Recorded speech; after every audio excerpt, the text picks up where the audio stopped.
এই দুনিয়ায় এমন কিছু অনেক মানুষ আছে যাদের পকেটে মাত্র 2-1 টাকা আসতে শুরু করলেই তারা এমন লাফাতে থাকে যেন তাদেরকে দেখে মনে হয় যে তাদের যেন কোটি কোটি টাকার লটারি লেগে গিয়েছে। তবে তাদেরকে দেখে যেমনটা মনে হয় তা কিন্তু বাস্তবে নয়।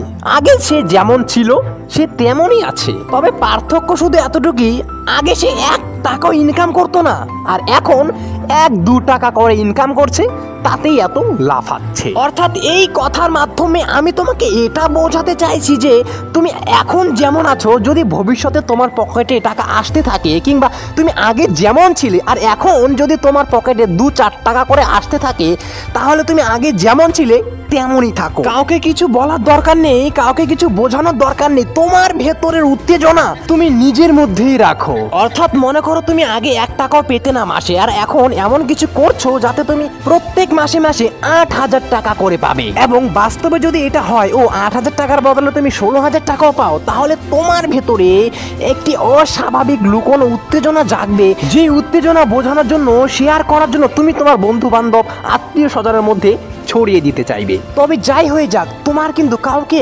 কিচ্ছু বলা উচিত হবে না। দেখো, তোমাকে একটা ছোট্ট উদাহরণ দিচ্ছি। মনে করো তুমি নতুন বাইক চালানো শিখলে কিংবা গাড়ি চালানো শিখলে, এখন তুমি কাউকে দেখানোর জন্য তুমি কিন্তু বারবার বেশি বেশি করে গাড়িটি চালাতে চাইবে, যেন তুমি সবাইকে দেখাতে পারো যে তুমি গাড়ি চালাতে পারো। দেখো, তুমি তোমার জীবনে যখনই কোনো সফলতা পাবে, সেই সফলতা এখন ছোট হতে পারে কিংবা বড়, তুমি কিন্তু কারোর সাথে শেয়ার করবে না। এটি শেয়ার করা একদমই উচিত নয়। আর তাছাড়াও যদি তুমি কোনো ভালো কাজও পাও, তাহলেও তুমি কাউকে বলতে যেও না।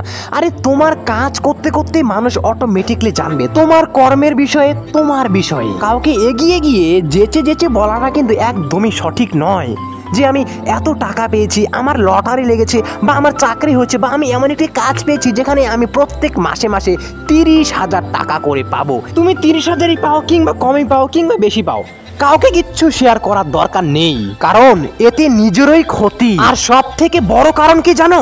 দেখো, এই সমাজে অর্থাৎ তোমার আশেপাশের লোকজন তোমায় উঁচু থেকে নিচে নামিয়ে দিতে, অর্থাৎ তোমায় হিরো থেকে জিরো বানিয়ে দিতে কেউ একবারও ভাববে না।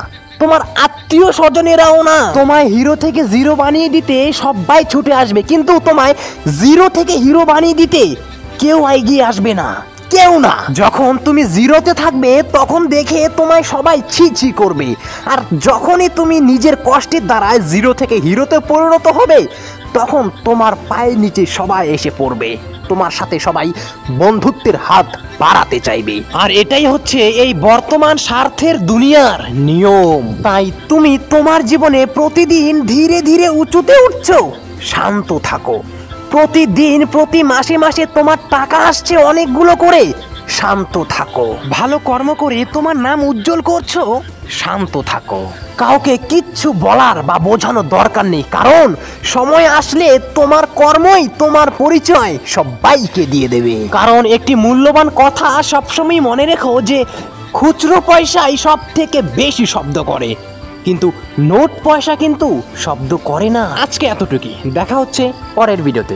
আর হ্যাঁ, একটি কথা, আমি ভাবছি যে সপ্তাহে 1 দিন করে লাইভ ভিডিওতে আসবো। তুমি নিচে কমেন্ট বক্সে লিখে জানাও যে আমি কি আসবো লাইভ ভিডিওতে তোমার সাথে কথা বলার জন্যে, তোমার প্রশ্নের উত্তর দেওয়ার জন্যে আমি কি আসবো। কমেন্ট করতে ভুলো না কিন্তু।